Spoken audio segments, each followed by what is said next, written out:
palliative care empowerment.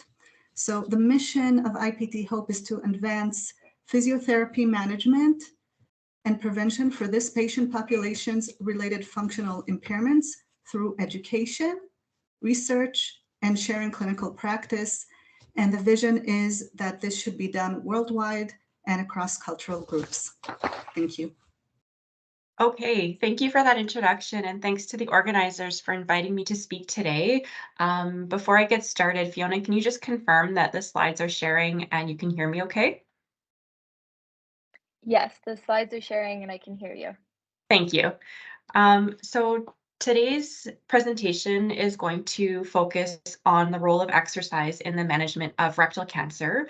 Although colon and rectal cancers are often grouped together, these are different cancers. They have different prognostic factors and different treatments, all of which have implications for exercise. And my area of expertise is rectal cancer, so that will remain the focus of today's presentation and discussion.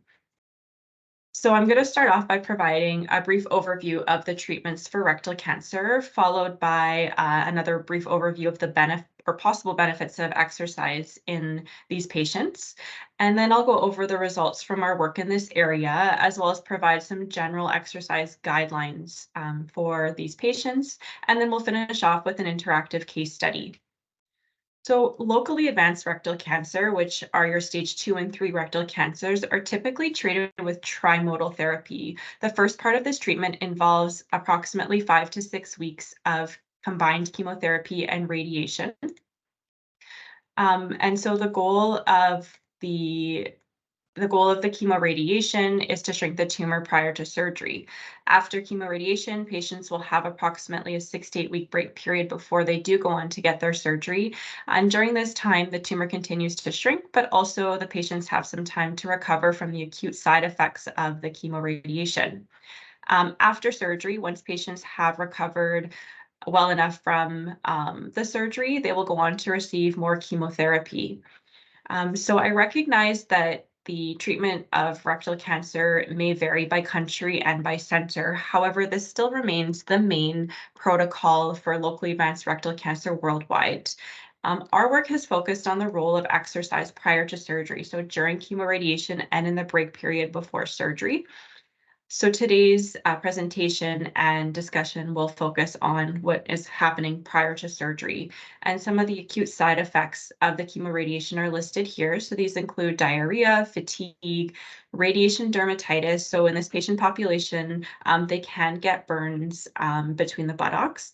Hand-foot syndrome, that's when patients develop redness, peeling and blistering in their hands and feet.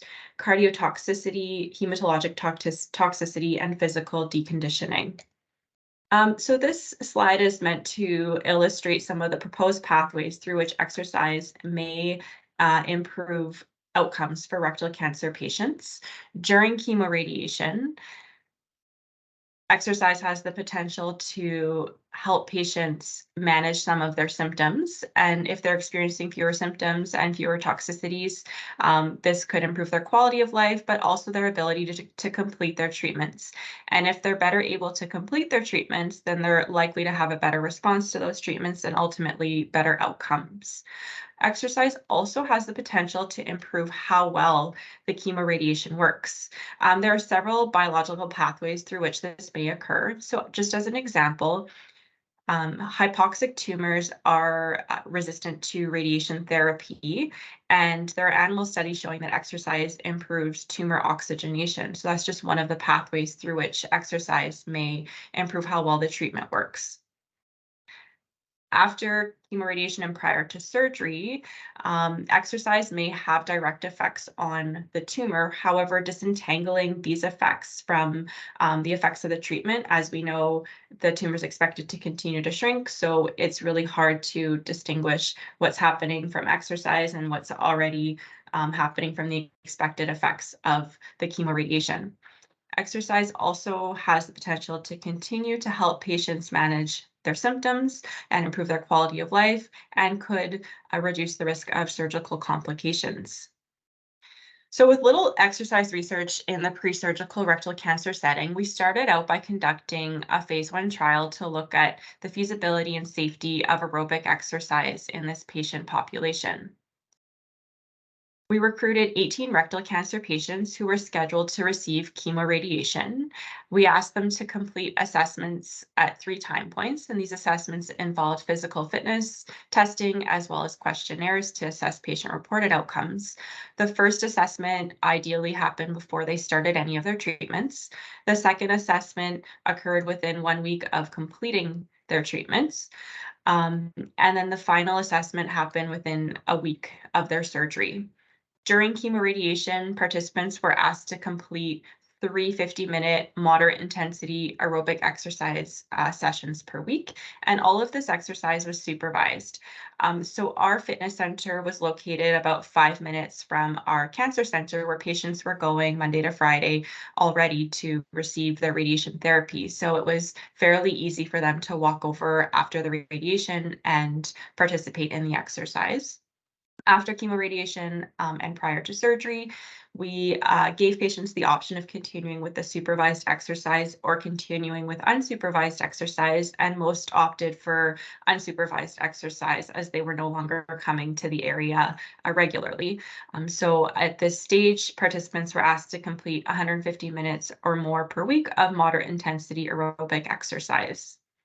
The main findings from our phase 1 trial were that aerobic exercise was feasible and safe, and the exercise program was fairly well received by participants. Most health-related fitness outcomes and patient-reported outcomes did decline during chemoradiation and recovered after, but of course we did not have a comparison group. And when we asked patients what they felt were some of the benefits and harms of participating in the exercise program during and after chemoradiation, they felt that the exercise may have improved some outcomes, such as their cardiorespiratory endurance, their self-esteem, their quality of life, but they did feel that the exercise may have worsened some of the side effects. So things like how tired they were, their radiation dermatitis, their hand-foot syndrome, and their diarrhea. And not surprisingly, these side effects were a barrier to exercising. But interestingly, despite these barriers, they did feel that the exercise was more enjoyable and less difficult than they anticipated.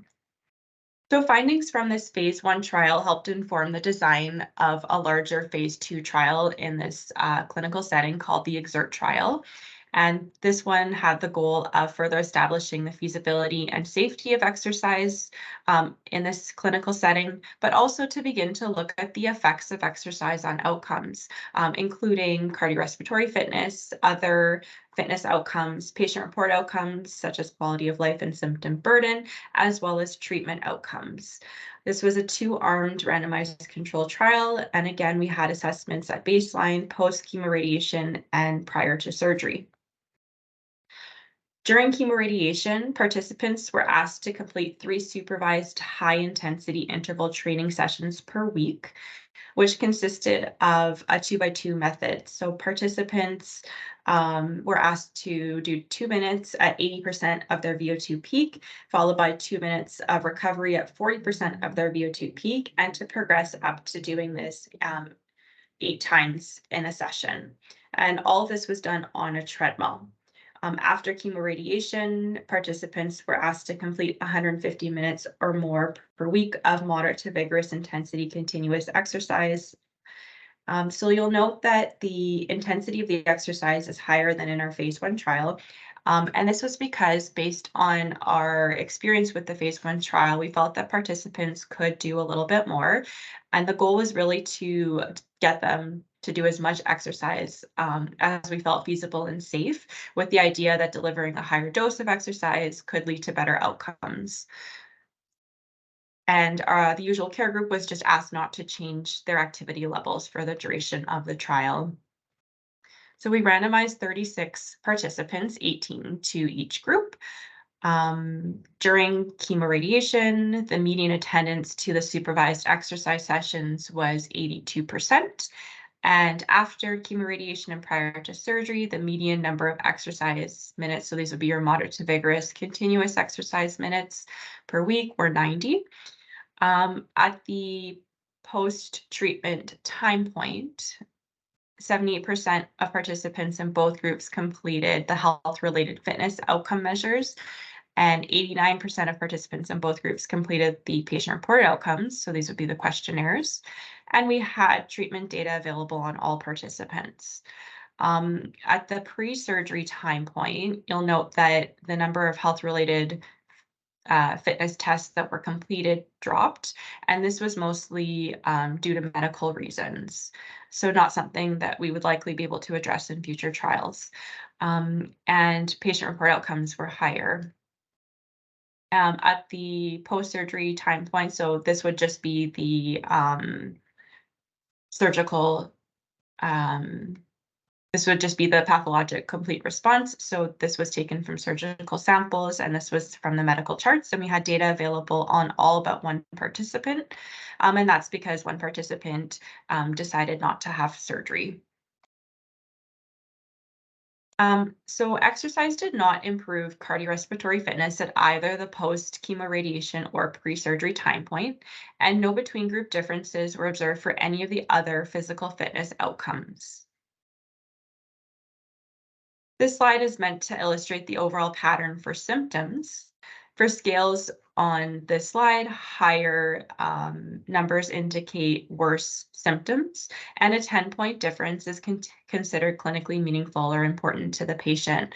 So you'll note that at the post-chemoradiation time point, exercise did worsen some symptoms. And then at the pre-surgery time point, this effect dissipated for some symptoms, but persisted for others. And so this slide is meant to illustrate the overall pattern for the functional aspects of quality of life. On this slide, higher scores indicate better functioning. And again, a 10-point difference is considered clinically meaningful. So with quality of life, during chemoradiation, exercise worsened all aspects of functional quality of life, but this effect dissipated after chemoradiation and prior to surgery. In terms of the treatment outcomes, so the only reported grade 3 toxicity in the trial was low white blood cell counts, and this was not different between the groups. And when we combine all toxicities for grade 2, again, there were no differences between the groups. And I should note that a grade 3 toxicity is considered severe, grade 2 is considered moderate. And participants in both groups completed 100% of their radiation therapy according to the planned treatment. And there were no differences for participants completing 80% or more of their chemotherapy between the groups. So the most exciting but also provocative finding from the EXERT trial was that the exercise group had a significantly higher rate of complete or near complete pathologic response to the treatment. So meaning that the tumor shrunk completely or almost completely. So 10 out of 18 participants in the exercise group had this outcome, whereas 3 out of 17 in the control group had this outcome.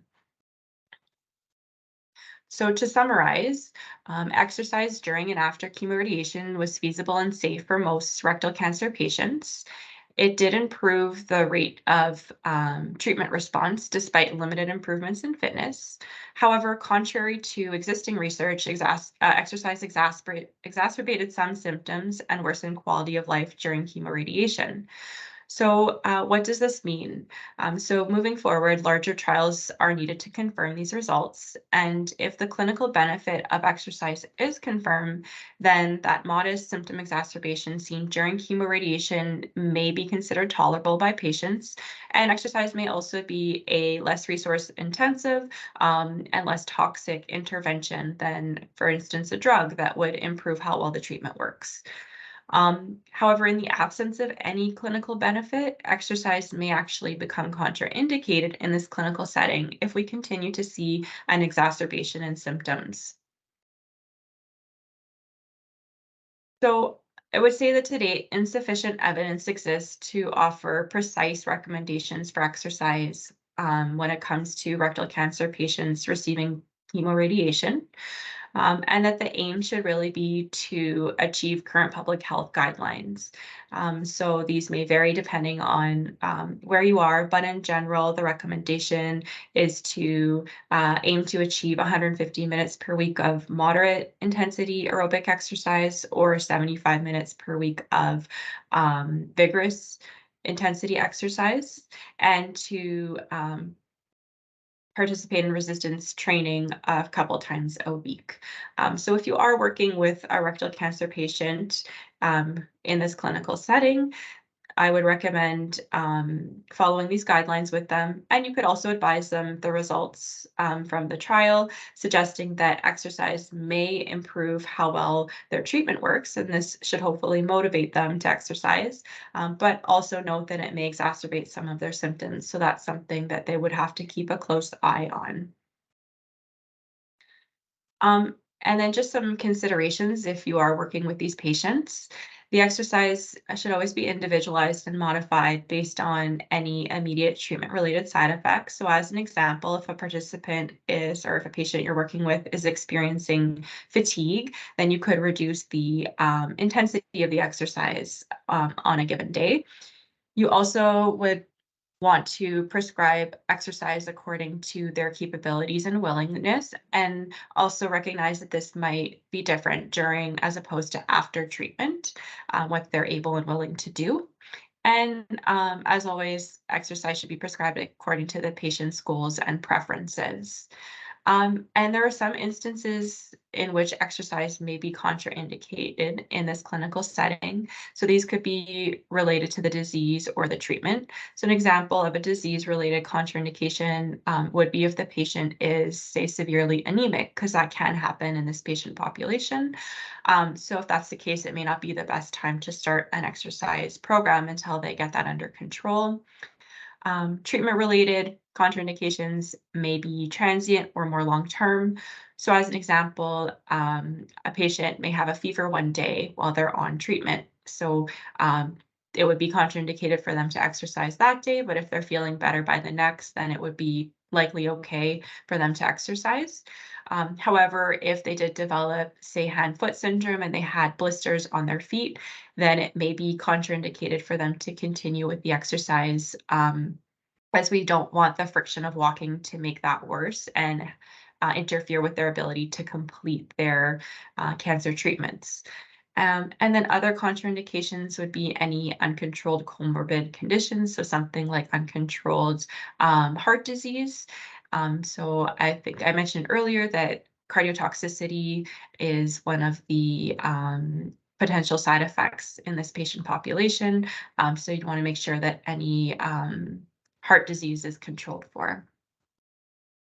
And other special considerations when working with these patients, some may have an ostomy in place.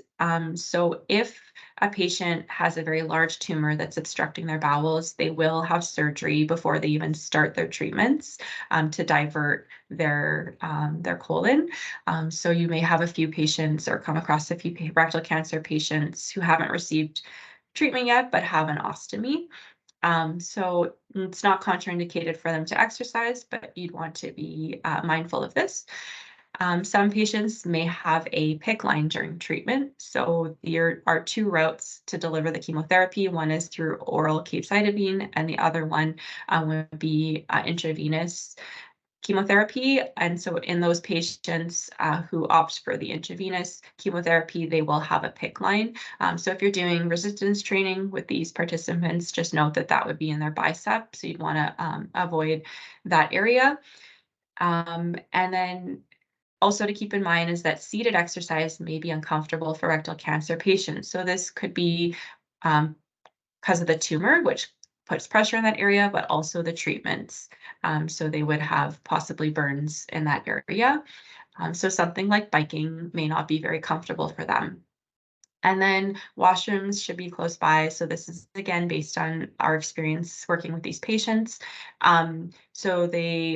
Diarrhea is one of the symptoms of the disease, but also a side effect of the treatment. And this does tend to worsen as they receive more of their treatments. So washrooms close by is really important. And when they're exercising, that can reduce transit time in the GI tract, so just accelerating things, making it even worse for them. So with that, I'd like to just acknowledge the funding organizations for this research, as well as my co-authors, and particularly my PhD and master's supervisor, Dr. Carrie Kernier, as well as the team at the Cross Cancer Institute in Edmonton, Alberta, who helped recruit patients to the study, and members of the lab, and of course the research participants, without whom this work would not be possible.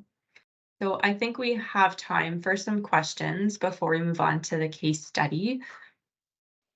Yeah, if anybody has any questions, they can pop them into the Q&A function on the Teams. Andrew, I see we have one question in the Q&A. Can you see it? Yes, I can. So Okay, awesome. yes, so that's a great question.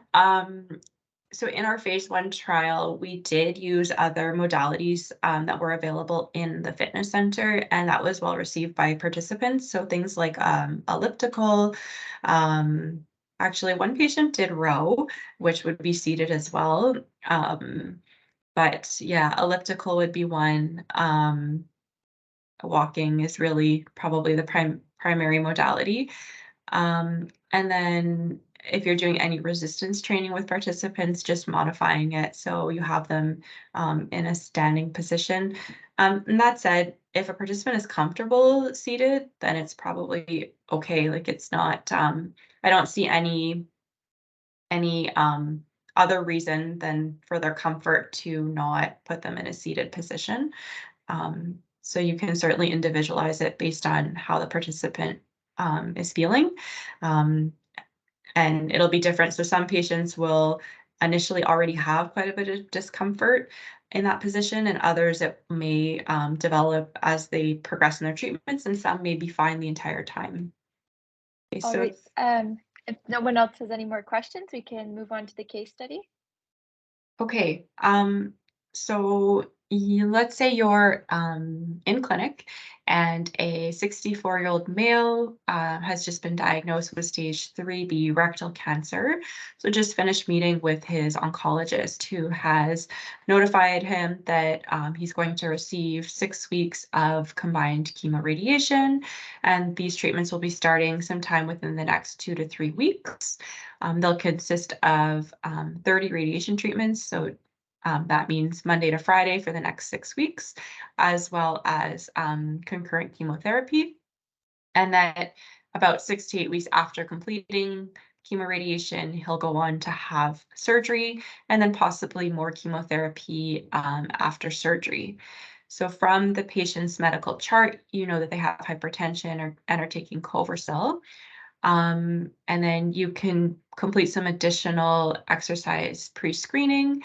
You don't note any other risk factors for exercise, and the patient lets you know that they're very motivated to start an exercise program, and that they're also currently walking 4 days a week for 45 minutes. But this is walking the dog, really light intensity. What would you advise this patient to do in terms of exercise?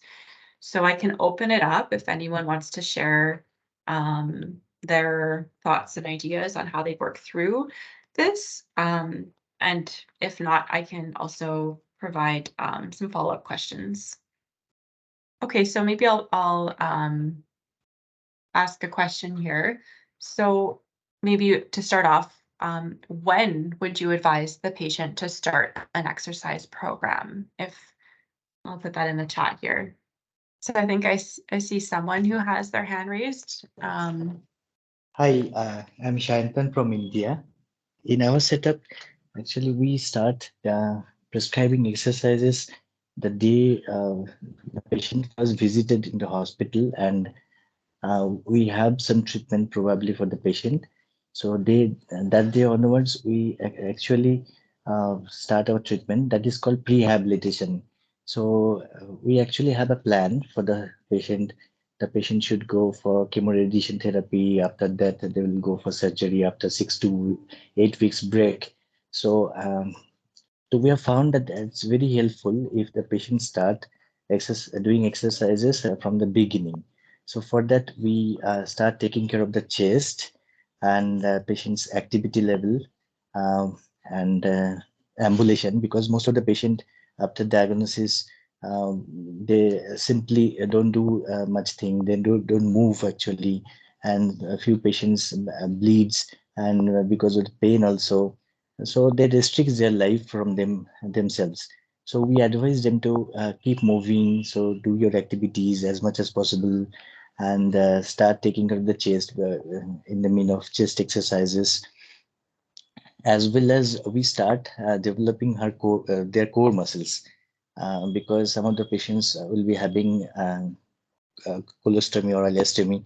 So if they can build core muscles, then there'll be less chance of hernia and all formations.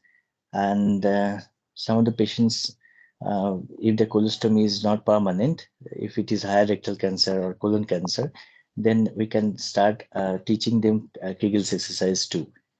So we have got that benefit. And post-operative, if the patient participates in the what we have prescribed, and we have seen that patient's performance, post-operative performance is very good, and they recovers faster. They stays less time, they spends less time in the hospital, and their chest complications also not there that much.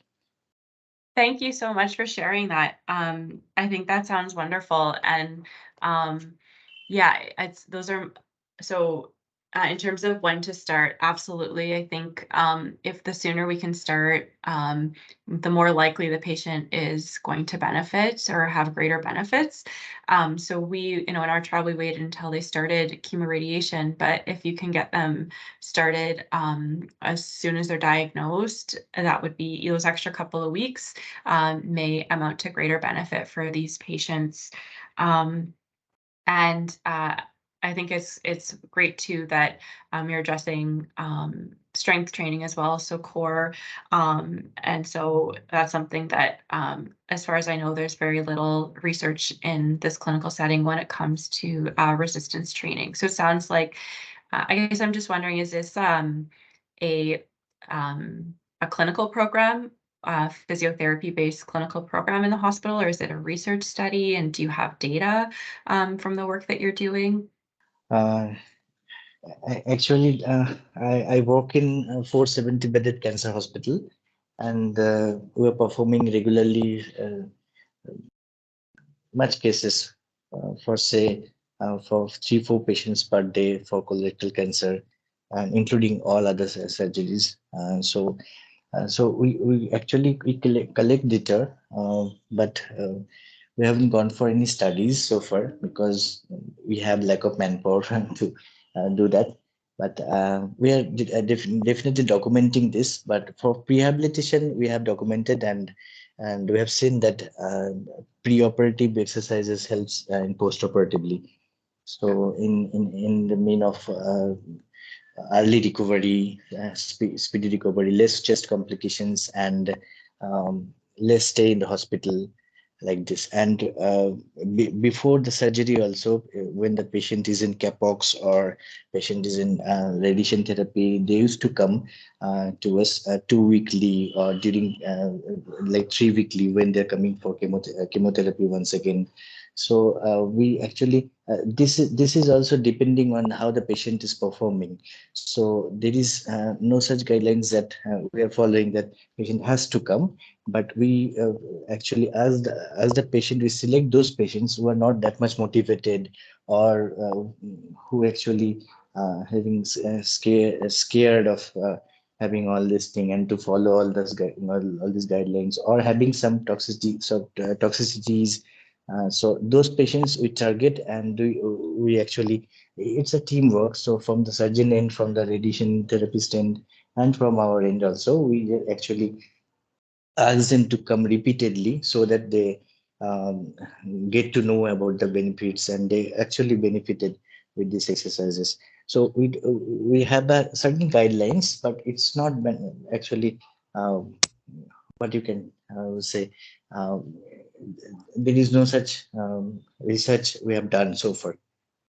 Okay, thanks so much for sharing. I see a few other hands are raised, so we will, just in the interest of time, move on to the next question or response. Hi, I have a question for you. Shall I? Yes, of course. Yes. So I am finding it difficult to handle neuropathy causing this. You can say stage 3, stage 2, or stage 3 neuropathy. So I'm finding difficult to manage them, and I'm not getting a proper treatment method also to treat them. So do you suggest anything from your end? So I'll just start off with a follow-up question for you. Is that happening?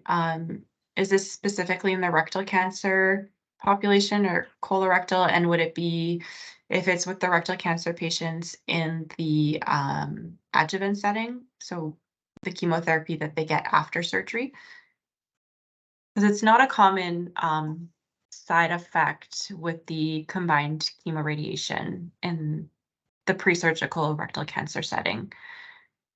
The patient receiving oxaliplatin along with capacitor Right. binding. So actually they're having these symptoms. So if sometimes we need to stop this treatment for 2 cycles or 3 cycles if the toxicity is higher.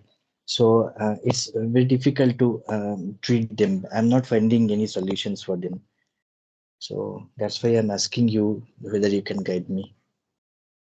Yeah, so it's not an area that I have expertise in. I have encountered in my clinical work some patients with peripheral neuropathy, and depending on the severity. So I think it's certainly depends on the severity. And I seem to recall a small body of literature suggesting that exercise may improve blood flow. So by improving blood flow may improve oxygenation, which might help a little bit.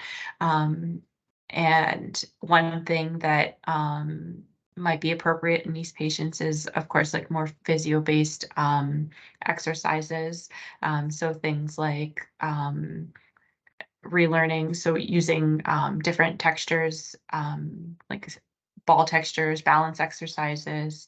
Those are things that I think are typically prescribed to someone who's has peripheral neuropathy.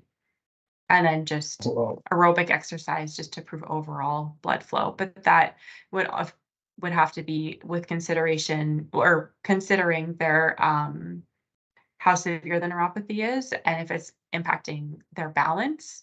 So you'd want to make sure that it's safe, and as well as like their pain level. Okay, thanks for sharing. So one of the responses in the Q&A to the question as to when to start as soon as possible, but monitor their blood pressure, make sure they're taking their Coversol, and starting with low to moderate intensity aerobic exercise, such as walking or cycling, may be a good starting point. So yes, a good starting point, certainly like so I would say that this is a motivated person. They've expressed that they're motivated to start an exercise program. So you could probably start even with a moderate intensity aerobic exercise. They are already walking 4 days a week at a low intensity, so bumping it up is probably safe. And then walking is a great option. Just keep in mind that if you're advising them to, say, go for a walk in their neighborhood, they may need washrooms close by. So maybe they're doing a short circuit around their house or going to a park where there are facilities that are available. If they have a treadmill at home, walking on a treadmill. Cycling would depend on how they're feeling. So if they have discomfort in the buttocks area, cycling probably won't be comfortable. But that's not to say if they have no discomfort there initially from the tumor, and as they go through their treatments, if they're not getting too much pain in that area, then cycling might be okay. I'll proceed with the question that's in the Q&A. So from Jordan, do you know if there are any studies underway that are studying exercise, the effects of exercise on humans with tumors rather than animals? So yeah, that's a great question. I will say I've been on maternity leave for the last 11 months, so I'm not quite up to date with the literature. If anyone else knows, please feel free to answer this question. So there are studies that have already been published. There are very few, though. There are only a handful in patients who have tumors, or so I should say in the pre-surgical setting, right? So for most cancers, surgery is the primary treatment. So we're not going to be able to really, it's very difficult to study the direct effects of exercise on the tumor. The other thing is that, as you saw from our work, they're getting treatment as well. So again, you can't really study the direct effects of exercise on the tumor because you have the treatments mixed in there. So, and I'm not aware, I mean, I'm fairly certain there are a number of groups that are looking at patients who are in the pre-surgical setting receiving neoadjuvant treatment, such as the rectal cancer setting, a little bit in breast cancer. One area where it may be possible to look at the direct effects of exercise on the tumors is in the active surveillance setting, so prostate cancer and even to some extent colon cancer. So patients who go on active surveillance, meaning that they're just going to be watched, closely monitored for any progression. That's a setting where could have an exercise intervention to look at any possible effects on the tumor. And there is a little bit of research that's been published in the prostate cancer active surveillance setting. Oh, I see Anna has her hand raised. Hi, Andrea. Hi, Anna. I'm wondering about exercising during chemo infusion.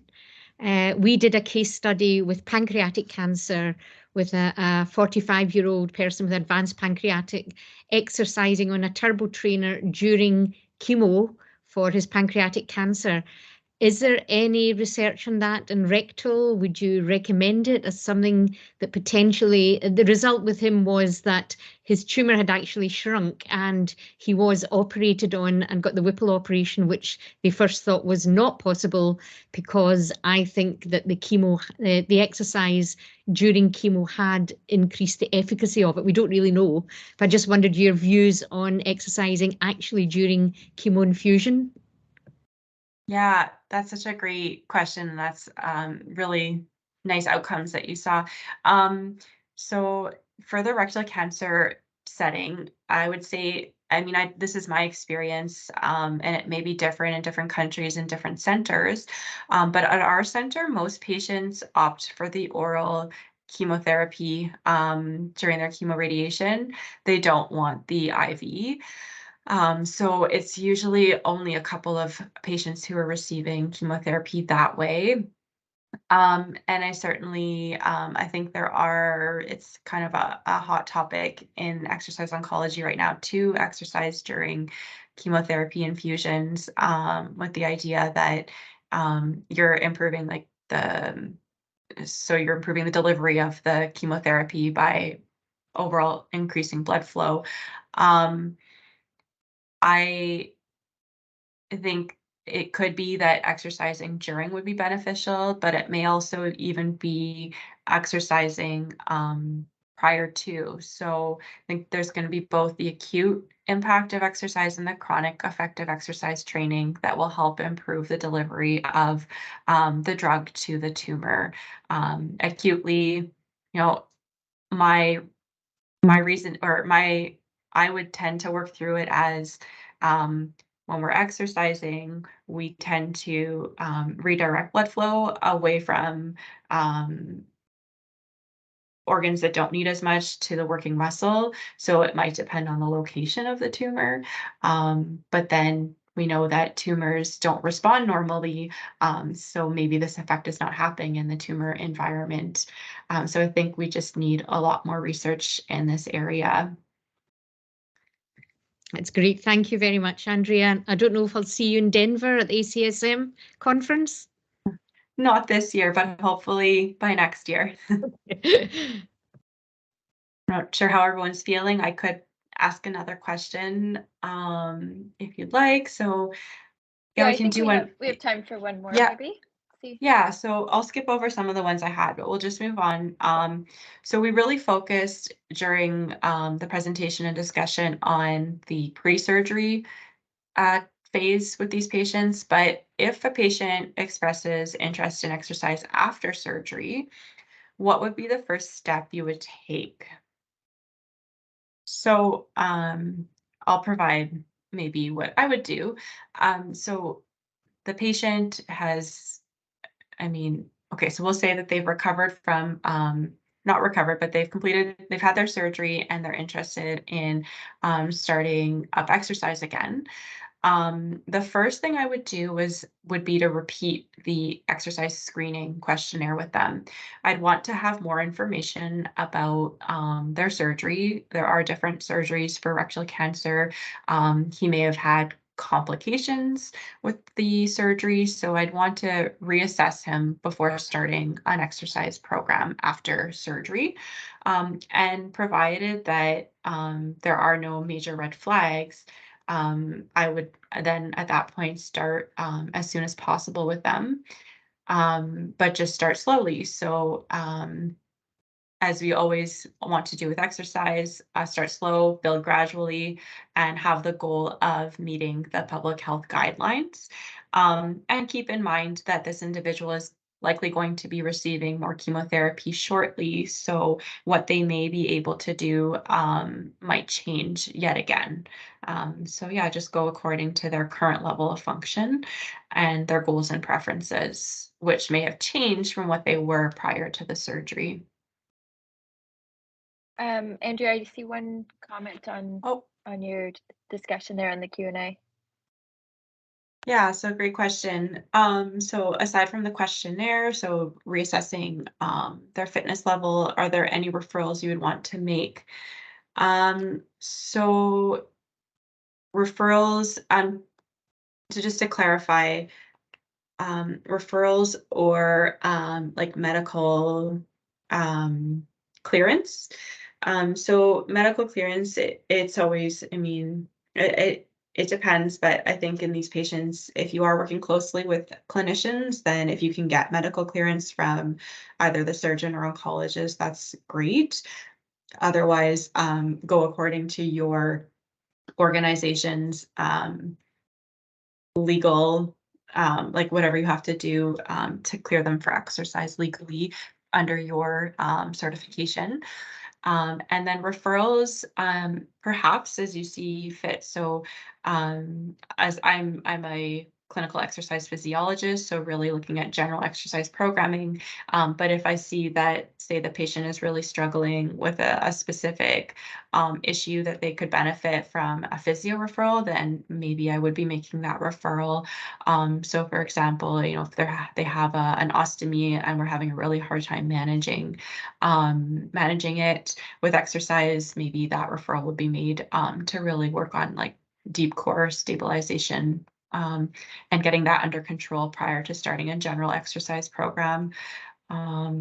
Or if they have specific symptoms that they're still dealing with that can be addressed by a physiotherapist, such as peripheral neuropathy, that would be another one, because I know there are physios who are more specialized in that. Awesome, thank you so much. I see Jacqueline has her hand raised. Yeah, hi. Welcome and thank you so much. This is just an amazing presentation. I saw a lot of parallels with your research now into the rectal cancers with when I started doing breast cancer exercise research back in 2000. My question to you is, how do you teach your patients to monitor the intensity of their exercise? And how do you let them know to push themselves sufficiently or when to pull back a little bit? So I just want to hear, what you're doing with your patients in your study, and I'll take the answer offline. Thank you. That's a great question. So yes, would you like, I can take a minute now to respond quickly. So in terms of how I would have them monitor the intensity of the exercise in our trials, if you want more information on that, we can take it offline. That was very targeted. But if I'm working with someone clinically and I want them to work at a moderate intensity, let's say, for example, I often will use the talk test to help them indicate or help them gauge how hard they're working. So basically, like if you can't sing, but you can't sing, but you can have like a conversation. That would be moderate. And then if we want them working harder, vigorous, and now you can't have a conversation without having to stop after every couple of words to catch your breath. I find that seems to work well with participants or with patients. The other one is using a Borg scale, so a 0 to 10 scale, but for some reason they seem to struggle a little bit more with that. So I like to use the talk test. And I mean, ultimately would be using heart rate if they have some sort of heart rate monitor. But that one also requires quite a bit of education. And I feel that in an unsupervised setting, they're probably struggling with that a little bit. So I hope that answers the question. And I'm happy to respond further if you want to send me an email. Yeah, No, great, that was Andrea. fine. Thank you very much. It is a challenge. So we're just a few minutes past an hour. So we can wrap it up if you're good with that, Andrea, or Yeah, absolutely.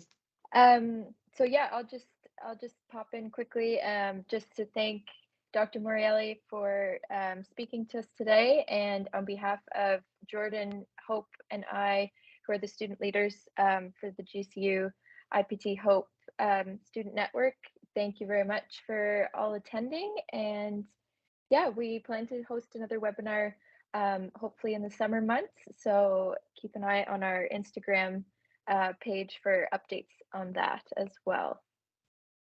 And thank you so much again, Andrea. Thank you for having me.